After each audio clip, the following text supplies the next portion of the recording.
नमस्कार दोस्तों, GK hub YouTube channel पर आप सभी दोस्तों का स्वागत है। दोस्तों, आज के इस वीडियो में हम राजस्थान की किसी भी भर्ती से संबंधित जो महत्वपूर्ण टॉपिक होता है दोस्तों, करंट जीके, राजस्थान के करंट जीके से संबंधित यह टॉपिक हर परीक्षा में आपको मिलेगा। हर परीक्षा के अंदर 4 या 5 क्वेश्चन जो करंट जीके के होते हैं। तो दोस्तों, आज के इस वीडियो में हम जनवरी 2024 के महत्वपूर्ण 10 प्रश्नों का संग्रह है, जो आपके इस वीडियो में आपको व्याख्या सहित समझाएंगे। बहुत ही महत्वपूर्ण प्रश्न होने वाले हैं। यही प्रश्न आपकी परीक्षा में आपको देखने को मिलेंगे दोस्तों। चलिए दोस्तों, शुरुआत करते हैं। सबसे पहले जो मुख्य जो प्रश्न है संभावित राजस्थान करंट जीके से संबंधित, कि भारत निर्वाचन आयोग की ओर से घोषित सर्वोत्तम चुनावी अभ्यास पुरस्कार 2023 यानी बेस्ट इलेक्टोरल प्रैक्टिस अवार्ड 2023 से किसे सम्मानित किया जाएगा। तो दोस्तों, अभी जो हाल ही के अंदर राजस्थान में 16वीं विधानसभा के जो चुनाव हुए हैं, उनमें भारत निर्वाचन आयोग की ओर से सर्वोत्तम चुनावी अभ्यास जो पुरस्कार है, उसके लिए सम्मानित करने का जो श्री अंशदीप, ये जिला कलेक्टर है श्री गंगानगर के, इन्होंने क्या किया, इसके कारण इन्हें इस पुरस्कार से सम्मानित किया जाएगा। विधानसभा आम चुनाव थे, जो अभी आपको बताया कि 16वीं विधानसभा चुनाव हुए 2023 में। इसके दौरान इन्होंने आईटी में पहल के लिए श्री गंगानगर जिला निर्वाचन अधिकारी एवं जिला कलेक्टर श्री अंशदीप को पुरस्कार दिया जाएगा। श्री अंशदीप के नेतृत्व में श्री गंगानगर जिले में हुए विधानसभा चुनाव 2023 के दौरान इन्होंने इलेक्शन बडी नाम की जो एक ऐप थी, मोबाइल ऐप, उसके रूप में नवाचार किया था। अर्थात इस ऐप के माध्यम से चुनावों की शुरुआत के दौर से चुनावों के अंत तक यानी रिजल्ट तक पूरी प्रोसेस है इस ऐप पर दी गई थी। चाहे वो कार्मिक चुनाव करवाने वाले कार्मिक थे, उनकी यथास्थिति, उनको आदेश निर्देश, किसी भी प्रकार का जो निर्देश इस ऐप पर, चुनावों के रिजल्ट के समय भी काफ़ी बड़ा योगदान रहा इस ऐप का।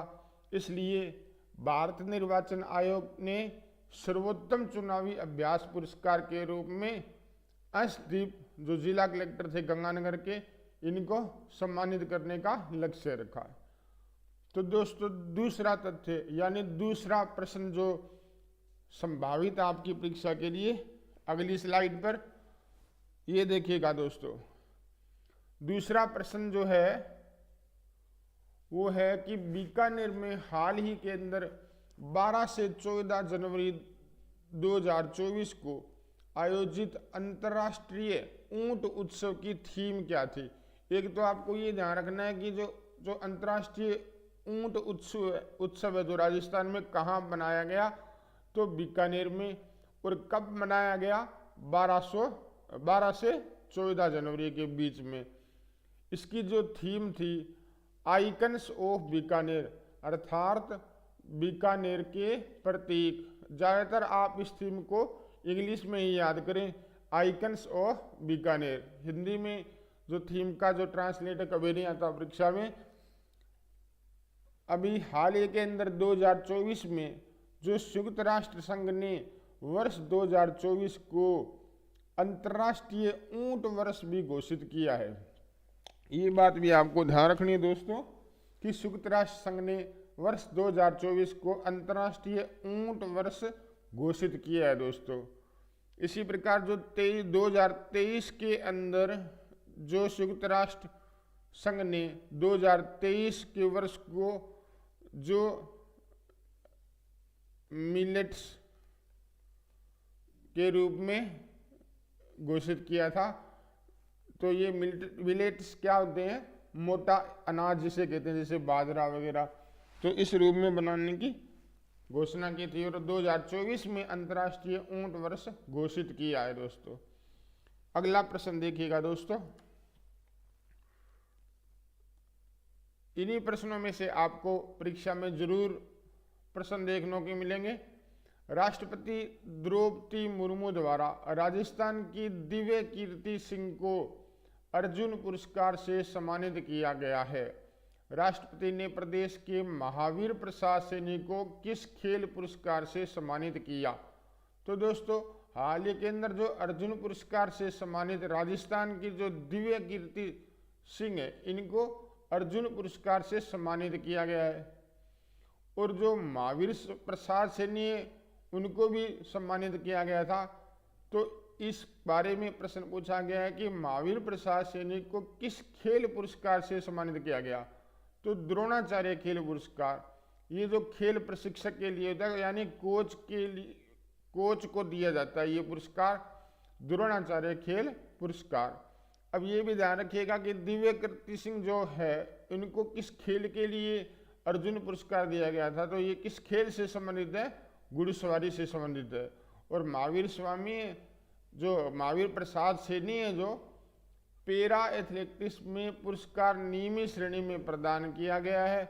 दिव्य कीर्ति अर्जुन पुरस्कार पाने वाली पहली महिला घुड़सवार है। ये भी आप ध्यान रखिएगा कि दिव्य कीर्ति अर्जुन पुरस्कार पाने वाली पहली महिला घुड़सवार है राजस्थान से। महावीर प्रसाद सैनी का संबंध गंगानगर जिले के सूरतगढ़ से है। तो ये ध्यान रखिएगा विशेषकर, कहाँ से ये बिलोंग करते हैं? महावीर प्रसाद सैनी सूरतगढ़ से। तो ये प्रश्न आपको अच्छी तरह से याद हो गया होगा कि अर्जुन पुरस्कार हाल ही में राजस्थान में किसको दिया गया? दिव्य कीर्ति सिंह को। और किस खेल से संबंधित है? घुड़सवारी से। और महावीर प्रसाद सैनी को द्रोणाचार्य खेल पुरस्कार दिया गया, जो कि सूरतगढ़ से बिलोंग करते हैं दोस्तों। अगला प्रश्न देखिएगा दोस्तों, चौथा प्रश्न इस वीडियो का सिलेक्टेड प्रश्न आपके लिए लेके आए हैं, जो कि आपको परीक्षा में जरूर मिले। देश भर में 14 से 22 जनवरी 2023 को मनाए गए स्वच्छता अभियान के तहत मुख्यमंत्री भजनलाल शर्मा ने किस मंदिर से स्वच्छ मंदिर अभियान की शुरुआत की थी? दोस्तों, अयोध्या में जो मूर्ति स्थापना हुई थी भगवान राम की, तो उसी उपलक्ष्य के अंदर देश भर में अभियान चलाया गया था, स्वच्छता अभियान। तो इसके तहत राजस्थान में जो मुख्यमंत्री भजनलाल शर्मा ने किस मंदिर से स्वच्छ मंदिर अभियान की शुरुआत की थी? तो उसका उत्तर होगा हंस विहार मंदिर, जो मानसरोवर जयपुर में। तो छोटी सी ट्रिक है, इसी को याद कर लीजिए। कोई भी जो स्वच्छता का अगर काम हो तो वो भी हमें हंस कर करना चाहिए। किस प्रकार करना चाहिए? हंस कर। तो हंस कर अगर खुश रहकर अपने कोई भी काम करेंगे तो वो अच्छा ही रहेगा। तो स्वच्छ मंदिर का अभियान की शुरुआत कहाँ से की थी? हंस विहार मंदिर, मानसरोवर जयपुर। और हंस की कोई भी काम करते हैं तो हर कोई मान भी जाता है। मान से क्या हो जाएगा? मानसरोवर। और फिर उसी की जय होती है। प्रधानमंत्री नरेंद्र मोदी के आह्वान पर चलाए जा रहे अयोध्या में विराजेंगे श्री राम, स्वच्छ होंगे सभी मंदिर और धाम के तहत इस स्वच्छता अभियान की शुरुआत की गई थी। आपको इतना ही ध्यान रखना है कि इस अभियान के तहत राजस्थान में किस मंदिर से स्वच्छ मंदिर अभियान की शुरुआत की गई थी? आपका सीधा सा उत्तर होगा हंस विहार मंदिर, मानसरोवर जयपुर। दोस्तों, चलिए दोस्तों, 5वें प्रश्न की ओर अगला प्रश्न देखते हैं दोस्तों।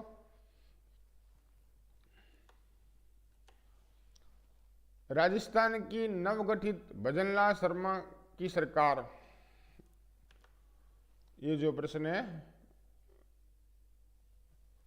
राजस्थान की जो नवगठित भजनलाल शर्मा सरकार की 18 जनवरी 2024 को आयोजित प्रथम मंत्री परिषद बैठक में किस पेंशन योजना को पुनः शुरू किए जाने का निर्णय लिया गया है?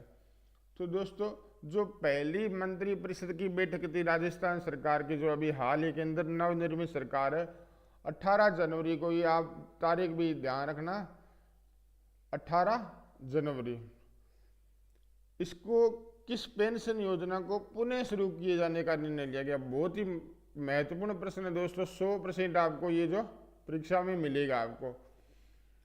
तो राजस्थान लोकतंत्र सेनानी सम्मान निधि 2008, ये पेंशन योजना पूर्व जो सरकार थी बीजेपी की, 2008 में इन्होंने एक पेंशन लागू की थी, राजस्थान लोकतंत्र सेनानी सम्मान निधि। अब देखिएगा ये लोकतंत्र सेनानी कौन थे? जब 1975 में, कब 1975 में आपातकाल लगा था, आपातकाल लागू हुआ था, उस समय आम जनता में से कुछ लोगों ने लोकतंत्र को बचाने के लिए आंदोलन शुरू किया था और जेल गए थे। कहाँ गए थे? जेल। तो उनको सम्मानित करने के लिए राजस्थान सरकार ने लोकतंत्र सेनानी की उनको उपाधि दी थी और उनके सम्मान में राजस्थान लोकतंत्र सेनानी सम्मान निधि 2008 पेंशन योजना शुरू की थी दोस्तों। तो राजस्थान लोकतंत्र सेनानी सम्मान निधि 2008 के तहत लोकतंत्र सेनानियों को 20,000 रुपये मासिक पेंशन और 4,000 रुपये की मासिक चिकित्सा सहायता उपलब्ध कराई जाएगी। इसे पूर्ववर्ती राज्य सरकार द्वारा बंद कर दिया गया था, यानी कांग्रेस ने इस योजना को बंद कर दिया था। तो पुनः भारतीय जनता पार्टी की सरकार आई तो इन्होंने इस योजना को दोबारा शुरू करने का निर्णय लिया है। तो कौन सी पेंशन योजना थी ये? राजस्थान लोकतंत्र सेनानी सम्मान निधि 2008। अब देखिएगा दोस्तों, अगला प्रश्न है जो हाल ही के अंदर काफी चर्चित रहा था दोस्तों, रसोई गैस सिलेंडर सब्सिडी योजना, जो अब नए सिरे से कब से शुरू हुई है आपको ध्यान रखना है, 1 जनवरी 2024 से, यानी वर्ष के शुरुआती दिन से, नए साल के पहले दिन से 1 जनवरी 2024 से गरीब परिवारों की महिलाओं को 450 रुपये में LPG सिलेंडर प्रदान करने हेतु तो 450 रुपये में सिलेंडर मिलेगा। किसको मिलेगा? एक तो जो उज्ज्वला योजना के तहत जो गैस किट ली गई थी महिलाओं के द्वारा उनको, प्लस BPL परिवार है जो आर्थिक दृष्टि से काफ़ी कमज़ोर है, इनको इस योजना का लाभ मिलेगा।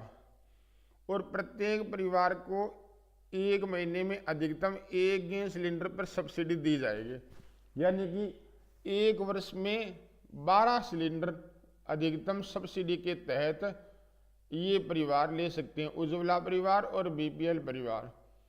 1 महीने में 1 वर्ष में अधिकतम 12 सिलेंडर इनको मिलेंगे जो सब्सिडी के अधीन रहेंगे, यानी 450 रुपये में उनको सिलेंडर मिलेगा।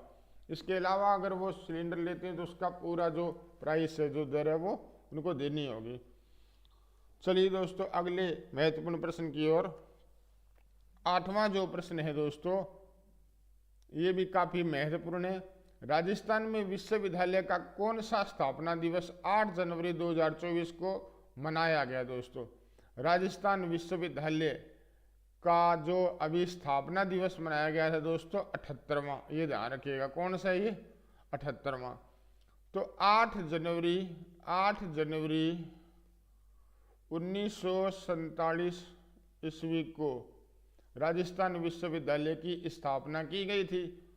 अभी जो 8 जनवरी थी उस समय 8 जनवरी को राजस्थान विश्वविद्यालय ने अपना 78वां जो स्थापना दिवस मनाया था दोस्तों। अगला प्रश्न देखिएगा दोस्तों,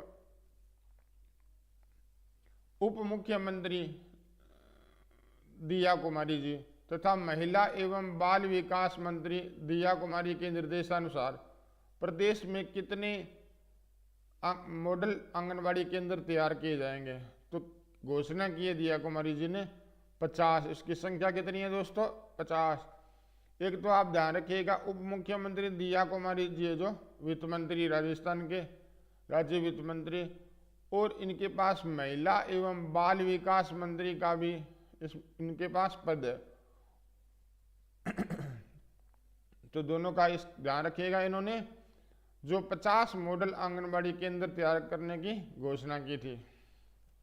अगला प्रश्न देखिए दोस्तों, अंतिम प्रश्न इस वीडियो का, बहुत ही महत्वपूर्ण है दोस्तों प्रश्न ये। 67वीं जो राष्ट्रीय विद्यालय कबड्डी प्रतियोगिता हुई थी दोस्तों, 17 वर्ष की जो लड़कियां यानी छात्रा वर्ग की जो प्रतियोगिता हुई थी, इसका शुभारंभ 3 जनवरी 2024 को कहाँ किया गया था दोस्तों? आपका उत्तर होगा सवाई मान सिंह स्टेडियम जयपुर में। इस प्रतियोगिता का जो स्लोगन रखा गया था, फॉलो योर ड्रीम्स। ये लड़कियों की प्रतियोगिता थी जो 17 वर्ष की आयु छात्रा संवर्ग में आते हो। प्रतिभागी इस आयोजन में 26 राज्यों और 3 संगठनों सहित 29 टीमों के करीब 350 खिलाड़ी भाग ले रहे हैं दोस्तों। तो इसमें आपको इतना ध्यान रखना है कि ये प्रतियोगिता कहाँ शुरू हुई। ठीक है दोस्तों, तो आज के इस वीडियो के साथ इतना ही। महत्वपूर्ण 10 प्रश्न इस वीडियो में आपको बताए गए। जल्द ही नेक्स्ट वीडियो जो जनवरी माह के जो इसके अलावा जो एक्स्ट्रा 10 प्रश्न हैं उनके बारे में भी चर्चा करेंगे दोस्तों। और दोस्तों एक हमारे द्वारा जो हमारी जो जीके हब की ऐप है, उस पर जो विशेष प्रतियोगिता टेस्ट सीरीज चल रही है, जो 365 दिन दोस्तों, 365 टेस्ट। तो इसमें क्या होता है, इसमें आपको थोड़ा मैं बता दूं, इसमें रोजाना टेस्ट होते हैं। 365 दिन 365 टेस्ट।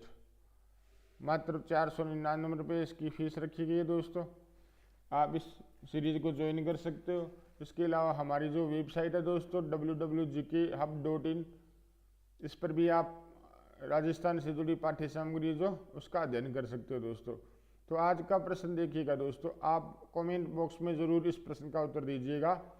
वर्तमान में राजस्थान का मुख्य सचिव कौन है? वर्तमान में राजस्थान का मुख्य सचिव कौन है? तो ये आपको कमेंट बॉक्स में बताना है दोस्तों। धन्यवाद दोस्तों, जल्द मिलेंगे नए वीडियो के साथ। तब तक के लिए जय हिंद, जय भारत।